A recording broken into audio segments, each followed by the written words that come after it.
Welcome back into episode 12 of the One More K podcast. My name is Marcus. You probably know this by now, and I'm here virtually with Ned. Good morning, Ned. Good morning, Marcus. It is still just both morning for us in our respective locations. That is true. I am on my honeymoon in Greece, in Athens to be precise. I just went for a beautiful run just beneath the Acropolis. It was incredible to see Athens waking up in the morning. Oh my God, I really enjoyed it. I cannot recommend The this birth, to more than the kind of we could maybe say it's almost like the birthplace of running. the birthplace of modern running. And modern, of course, is a very big stretch here because it depends on how you define modern.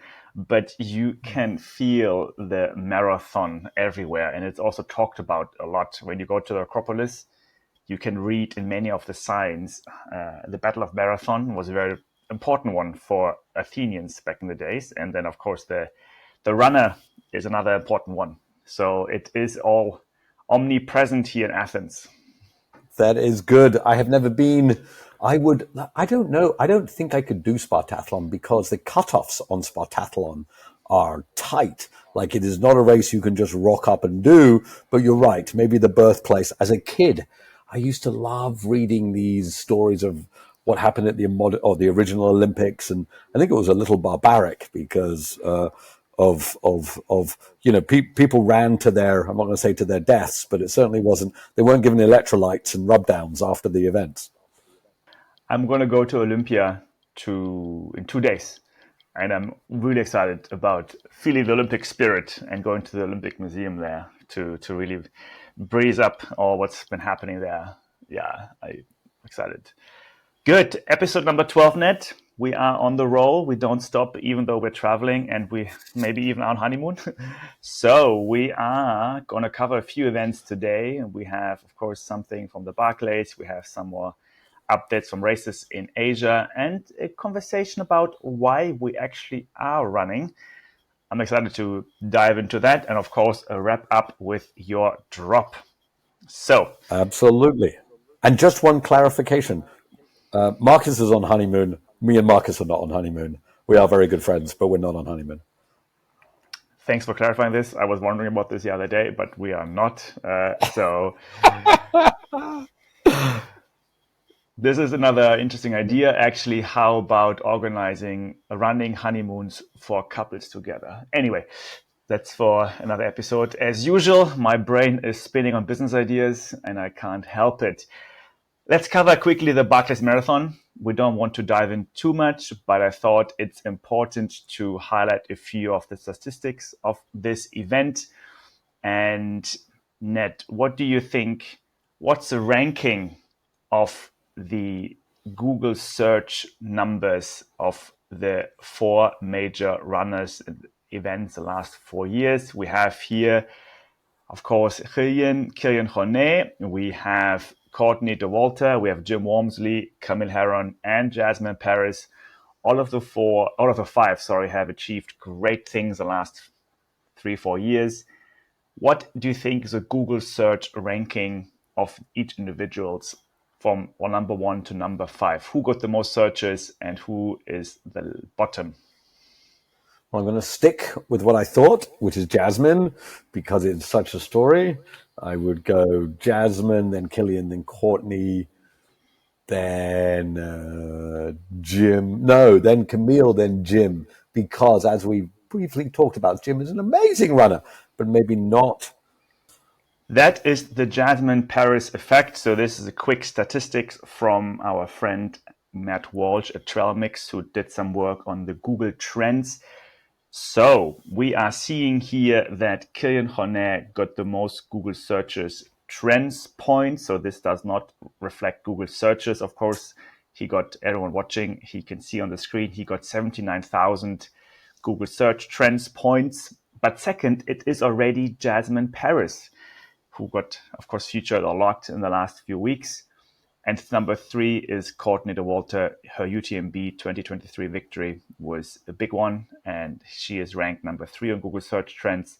And number 4, as you rightly said, it's Jim Wormsley, followed then by Camille Herron's event a few weeks ago, the Lululemon Further, which we covered also extensively. I found interesting to see how this ranking is playing out, and also what it does mean about the people involved running and how they tell the stories. What do you think, Ned?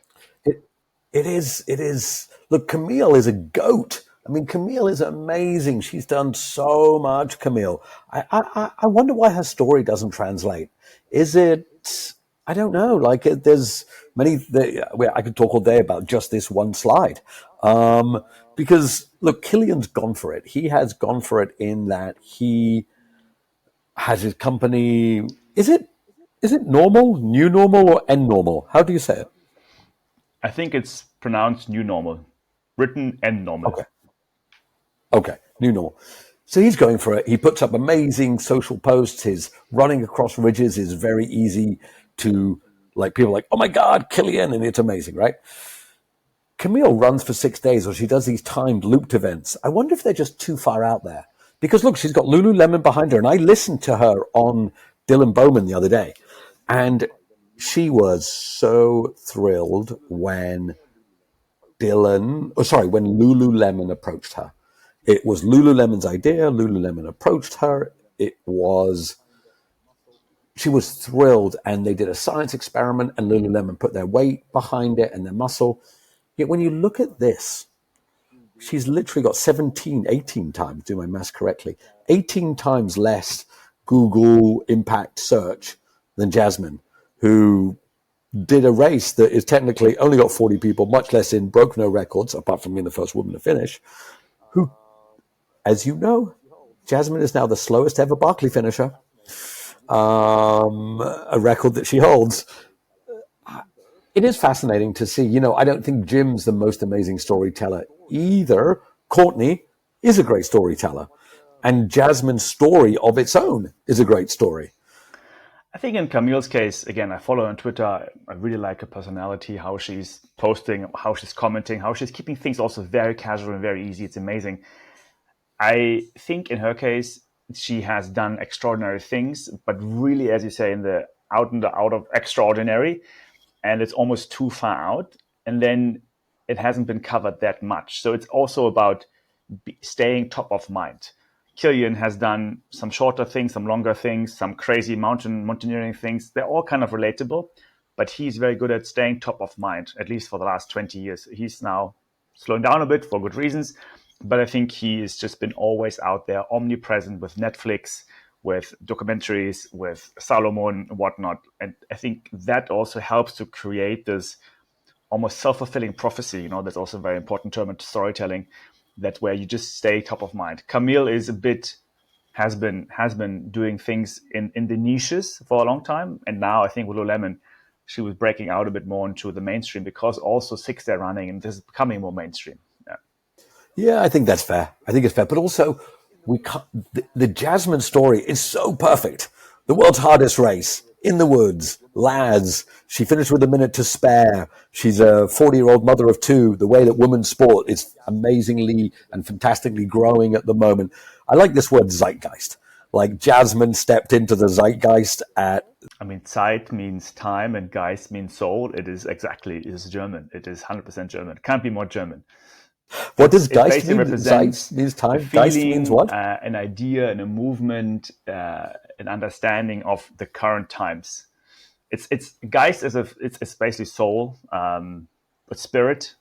It has different meanings. It could have different meanings, but it can be the spirit. It can be the soul. Yeah. Well, okay. Then that's going to go on my list of words I've always liked that word, but now I know what it means. Because when you think about it, Jasmin has done that. Like her, I don't know if you saw, but England and Scotland played rugby, and because she's English, but she lives in Scotland, she was invited to walk out with the ball and be the presenter of the ball at the tournament. So at the game, so she is the zeitgeist. There's something about women empowerment right now, women doing amazing things that they've always been able to do, but getting the right recognition now. And I think that's why she's up at second. It is something coming back to the question of, do times make people or people make times? And we covered this, I think, briefly before. I am a believer that times make people, and that the zeitgeist of the time then basically is going to produce the heroes we're looking for, rather than people then create the time. Right? You can talk about that in business, talk about this in politics, you can talk about that in sports. It doesn't really matter. So Jasmin is at the right time and the right place, where people, the media, the the audiences, whoever this might be, is looking for stories like that. Well, what does it tell us about the times we're living in, Ned? It tells we need heroes. I think we need heroes. We need people. I mean, it's been a rough few years. I mean, lockdown, which let's not get into it, but it sucked. I think there is no doubt that people are trying to do more than their day-to-day 9 to 5. So we want to see people stepping out there, and just the way I agree with you. I've never thought about that. Do people make times or times make people? I agree with you. Times make people. Because Jasmin, I've listened obviously to quite a few interviews. She said at one point, I knew if I kept going at the same pace in those last 3 hours that I wouldn't make it back in time. So I could either stop or go faster. So I went faster. And just the way she phrased that. So the time things were hard, instead of stopping, she didn't carry on with the same pace. She went at a faster pace. And I think the times that she was in, the situation, the time that she was in, the situation that she was in, called for a special person, and it was her. And I think that's why the story is amazing. She has the fastest section from the fire tower to the gate of all of the 5 finishers: John Kelly, Jared, Greg, and Ihor. She did it. And I think that's what's amazing about the story. I know that's a bit more for the ultra guys. BBC might not get into that. But yeah, that's why one thing I can point out is that the narrative and the storytelling of those heroes includes a lot of points about mental strength, how the mind over body. And again, if you flip it on its head, why is that covered so much? It could mean that, and that's no surprise, I think, we're living in a mental health crisis these days. And covering those stories really is like showing us it's possible to use your mind for extraordinary events. COVID, social media, it's no secret that whether young or old, mental health is an important issue, whether it's for everyone or for business leaders like us, whatnot. It's covered a lot in media as well. And I do think that these kind of sports, these kind of stories really show us mental health is possible and it's important. And so I'm also wondering if there's a connection between those two topics, mental health crisis with mental health of ultra runners. We should do a whole episode on this. I'm passionate about mental health. I've been through some myself. I know people. I think we're in an epidemic of mental health. I'm 56. When I was a kid, people didn't really talk about it. I'm sure it existed, but it is talked about now, but it's still stigmatized. And I saw a report. There's many reports around, right? But I saw a report saying that aerobic exercise is 1.5, so 50% more helpful than the most effective medications. I'm not saying don't take medications. I'm saying medications can help, but exercise is essential. We know it. When you're feeling crappy, getting out and moving. So I think you're right, Marcus. I think you've nailed it. I think we're living in a mental health crisis. I think seeing people using their minds to do great things is empowering for people. And I think when people get out and just run a K, like this couch to 5K movement, get people just to run a 5K. It's so important. It's so important. Yeah, running is, I mean, I hate to say it can be the savior, but it's a small part of the savior. And you're right. Seeing what is normal people. Jasmin, I think, is seen as a very normal person, mother of two, vet, doing the school run, going to work, balancing everything, and still crushing. I think that's a huge part of it. Right, then staying on this Jasmin for a few more seconds, not necessarily on what she has done, but we don't want to cover too much of all the amazing coverage you got, but there was an FT article which we ended up discussing a bit on the WhatsApp group, and I want to quickly share this one sentence that in this article has been covered. So the article talks about what she's done, what she hasn't done, and so on and so on. But then the author says, at the root of all of these challenges is invariably some curious social misfit desperate to make their name. At the root of all these challenges is invariably some curious social misfit desperate to make their name, which triggered us to talk about why are we running. And I wanted to hear your opinion on this, Ned. Why do you think This article, the tediousness of the long distance runner, I believe it was Joe Ellison. Sure, she's a nice human, but this article certainly raised some, as we say in the UK, some heckles, some people's hair on the back of their necks, and they got all fired up about it. Me too. I think I can see, let's always be fair. Can I see where she's coming from? Yes. From an outsider's point of view, could you say, oh, look, it's all people just desperate to show how great they are? But I think it just shows, and look, nothing wrong with having an opinion, but she's never been with a group of ultra runners because they are the most humble, decent people. Of course. Do we like getting kudos on Stravas? Do we like it when people say you're amazing? Are we all a bit strange? Yes. But this idea that we're all some browbeating, oh my God, we just want to be champion type people and we're doing it because we're misfits and all of that, then she said she'd rather eat mini eggs than do this. Now, I love mini eggs. I think mini eggs are delicious. But I think bringing those together, no, she took a lot of heat for this. As a friend said, she was eviscerated in the comments. And the thing that really struck me, somebody pointed out, she normally does fashion. I mean, please tell me that people in fashion are more desperate for some social positivity than people in ultra. I don't know, Marcus. It wasn't for me as an article, that's for sure. I do think it's interesting to make those points. I appreciate controversial comments. I appreciate all these inputs, and it sparks debates like this one, as I should always do. I think we all should have a thoughtful debate. My point of view is, again, this is just me talking, and I don't think we can talk for any ultra runner here out here, but what we all have inside us is a bad side and a good side. There's nothing purely good, there's nothing purely bad. All of us are fighting our demons, all of us are spreading love at the same time. And I do think this also comes back, why are we running? So I'm sure there is a part of us where it's about how do we channel our demons? How can we get out there to run away from something? But at the same time, it's also about how can we be in the community? How can we be healthier? How can we be passionate about what we do? I don't think there's just one fits all answer. And I think it's too simple to say we're all just doing it for getting the name out there. There's also many other reasons. I'm a yin and yang believer, so it's just always two sides to the coin here.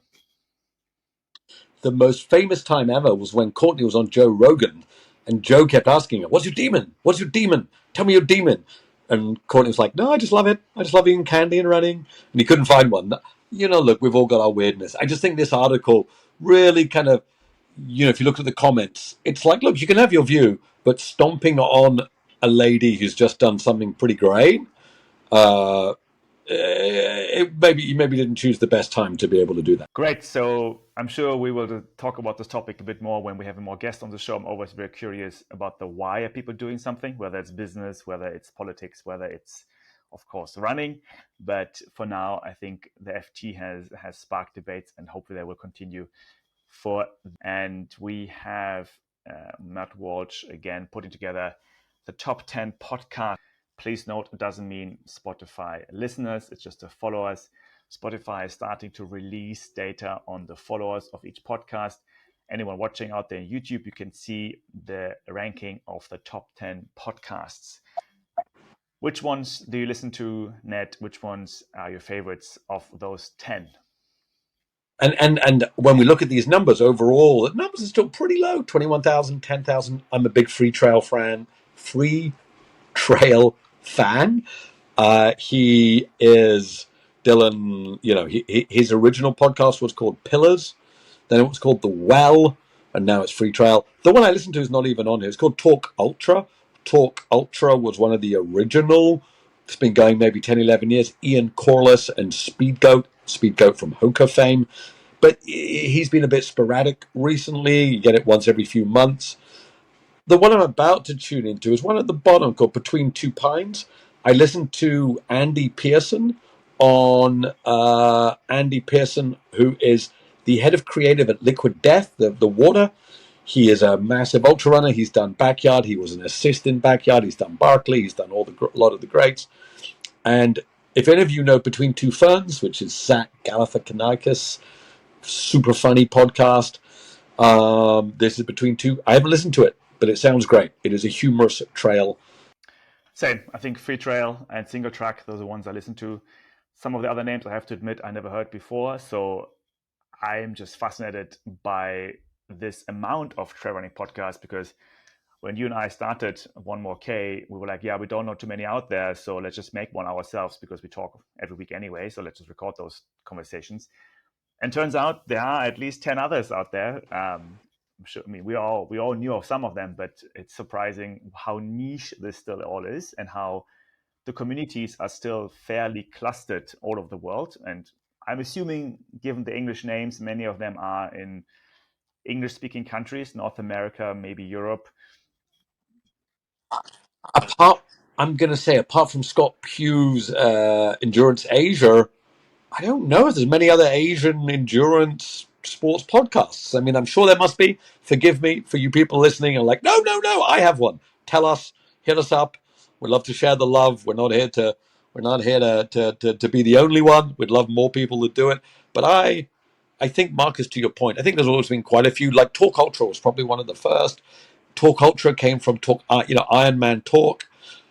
Okay, so I am going to ask, if we ever, not spilling secrets, but if we ever get to speak to anybody in UTMB or Ironman land. So this is one thing that Ironman did that really, to me, set the tone for where they were coming. So one of the great endurance podcasts is called Ironman Talk, John and Bevan. They've been doing it for like 16 years. And they're hilarious and they're great. It was called Ironman Talk. And Ironman came to them and said, you can't call it Ironman Talk. Ironman is our registered name. It's our company trade name. You have to pay us. And they were like, go F yourself. We'll change it to IM Talk. And they got a letter that said, if you ever say Ironman again and talk, we'll sue you. And you should have heard Bevan. Bevan, who is the comedian of the two. John's the straight man. Bevan's the funny man. I used to listen to it. It was gold. Bevan was like, anyway, talking about Ironman, but not talk Ironman, because we're IM Talk. And he went on and on and on. And, Ironman just gave him crap. Ironman should have been like, I know this is, we're stepping out into weird territory here. But if you've ever seen the Book of Mormon, if you're a Mormon, you don't like the Book of Mormon, it makes a lot of fun. But you know what the Mormon church did? It did nothing. It sent Mormon people to stand outside to recruit people. They were like, look, you don't stop people laughing at you by being a douchebag. You stop people laughing at you by joining in and laughing at yourself. That's when Ironman, to me, it was like, oh, dudes, don't do that. Well, we have no intention to call ourselves UTMB podcast. We're going to stay One More K podcast. Let's change. Well, who knows? But anyway, let's change our name to UTMB Talk. See what happens. It gets some attention. It always works. Bad press is also one way of getting attention.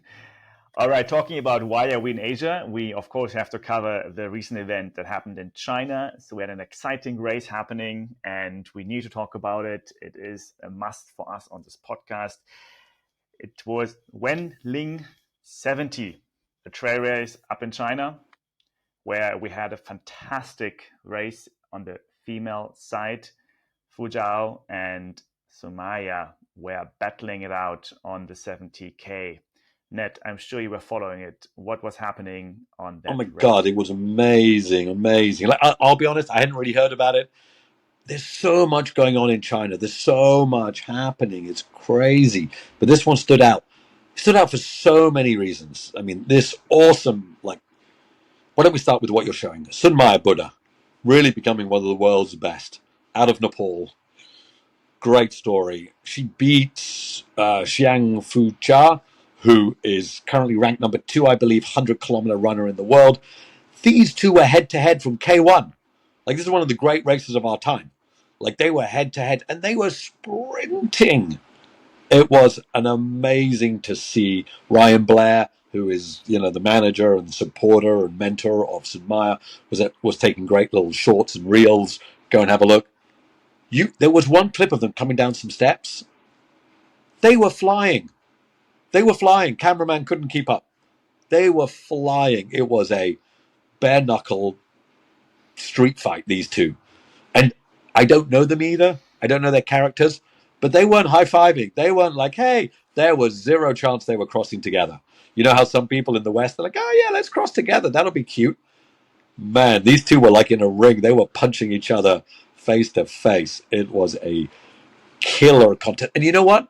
If this had been at Western States or UTMB showdown, they would have replayed this a million times. It was a great race.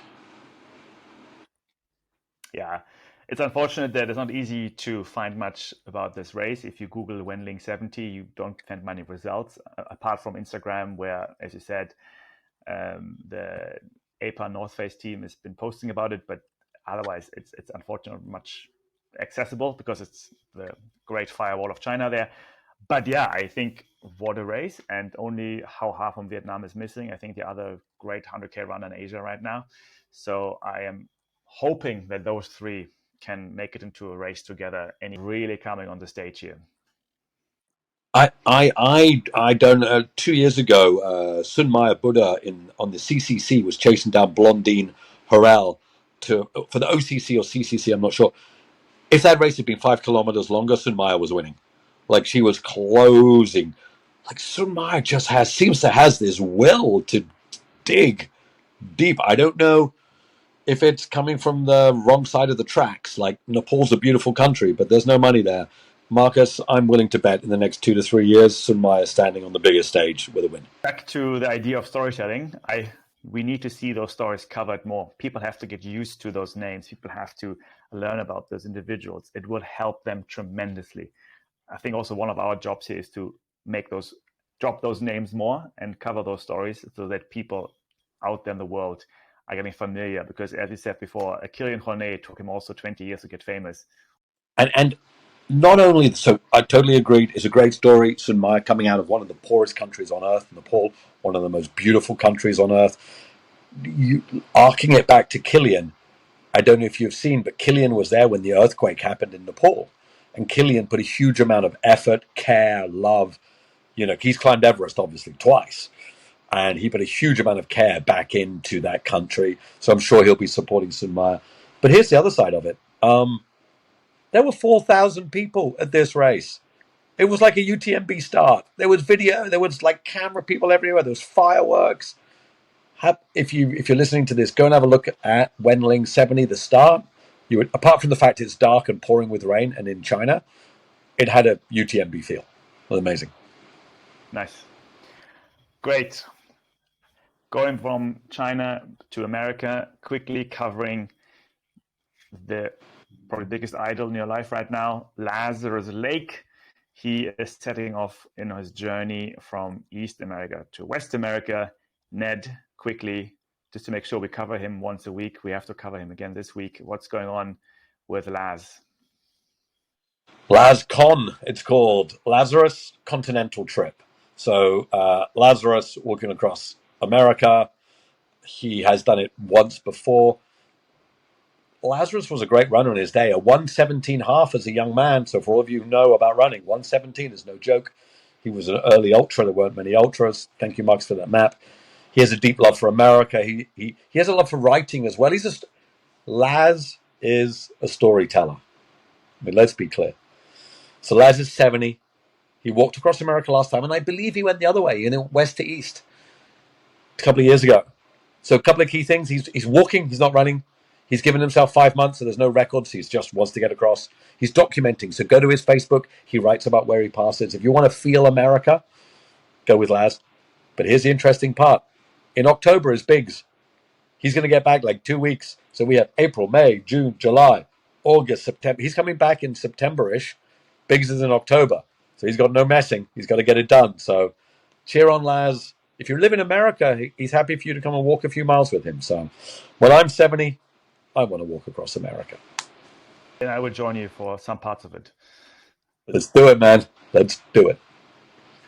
What are you excited about for the next 7 days? Anything on your radar that's coming up that's worth watching or following?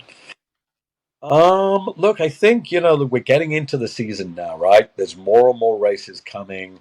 It's always these interesting different races that are popping up around the region. Asia Trail Master, the European season's getting into full flow. There's a lot, there's many different, I always keep my eye on different backyards coming up. But yeah, I really do feel that as we're getting into the season, more and more is coming. What about you, Marcus? Any race you are excited to see?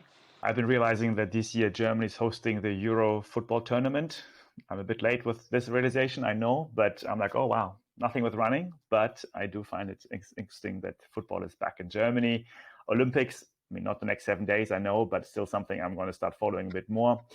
Something I learned recently, now that I've been, with Lerka doing a bit more work in Germany, is how big cycling and running clubs are, and especially as called this kind of movement of social media running and cycling clubs. That's one thing I've been digging into. And you know what? The other thing that I learned from Germany last week was these cycling events where the cycling groups are meeting up in the city and they're making use of some specific traffic law where if you are 17 cyclists or more, you're considered a traffic unit. That means if the first cyclist is crossing the green light, the last cyclist of that unit can still cross together, even if it's a red light already.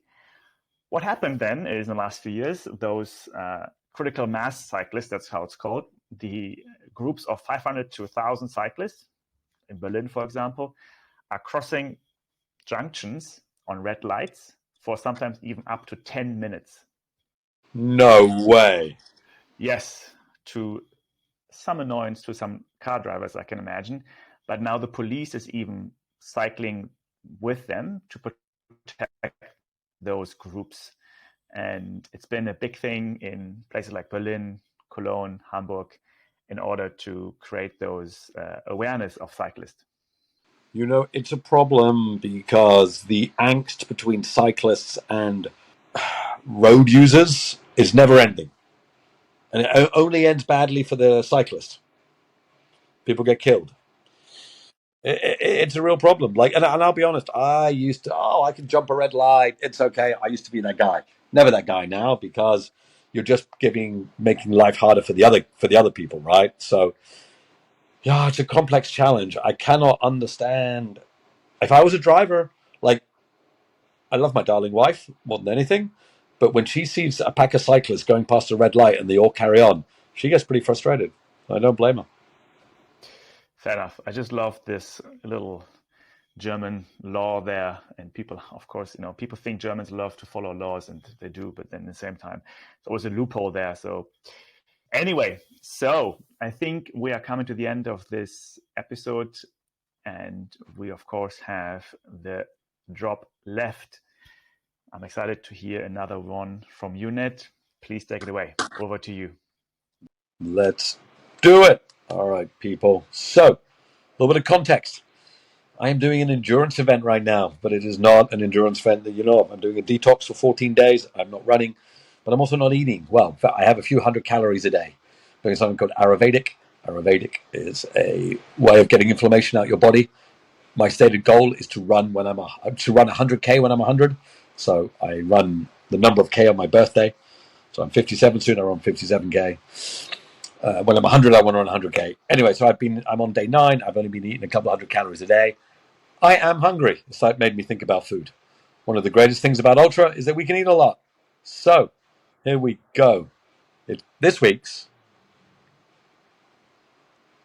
is called Hungry.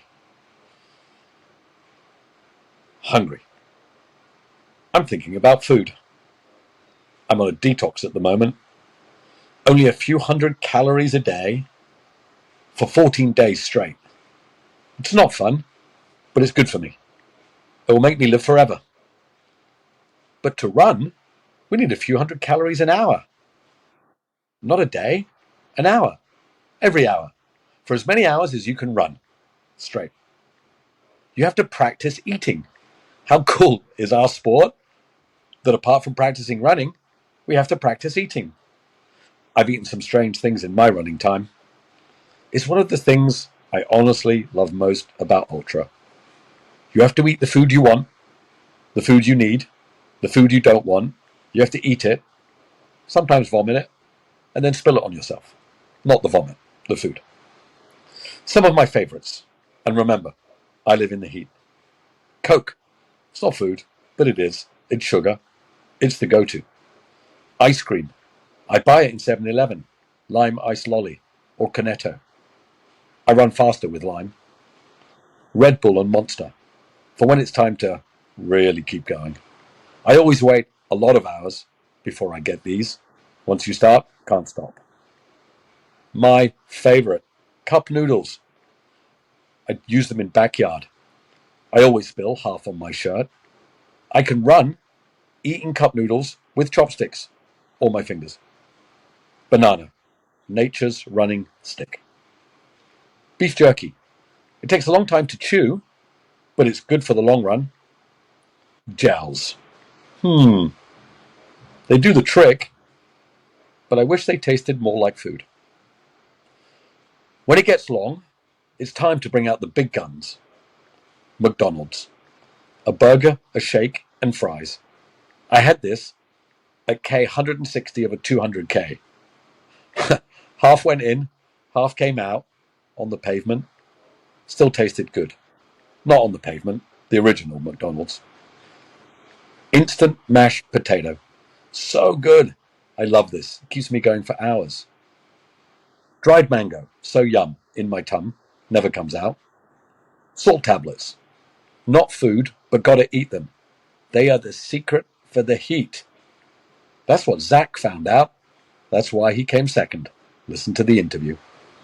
Chicken, rice. When I run more than 100K in Singapore, it's my go-to. It's chicken and rice, Singapore special, with watermelon. I don't think life gets better than when you eat chicken and rice and watermelon midway into an epic adventure. But ultimately, it's up to you. Try it all. You are you, not me. Try anything and everything. If it stays in and you like it, it's good. Calories in make the Ks go on forever. So get out there and eat. Ned. Great. Thanks, Ned. Food is important. It's your second drop about food. So it's definitely something that should be top of mind for everyone. That's why, of course, we also do Lecker, a bit of a shameless plug here, but it's exciting to see this journey. All right, everyone, thank you for listening. Thanks for being part of this journey. We have more episodes coming up next few weeks. Of course, we have more guests coming. Stay tuned for the updates. Follow us on Twitter, on Instagram, on LinkedIn as well, and reach out if you have any comments or questions. Ned, thank you so much for joining. Enjoy another 100 calorie a day type detox, and then we're going to see you next time. I have 5 more days. It is an endurance event. I will get through it. People, thank you for bearing with us on this week. A bit of a shorter show, but we are spread throughout the world, but we're keeping the shows coming. Thank you, and we'll be back with some good stuff next week.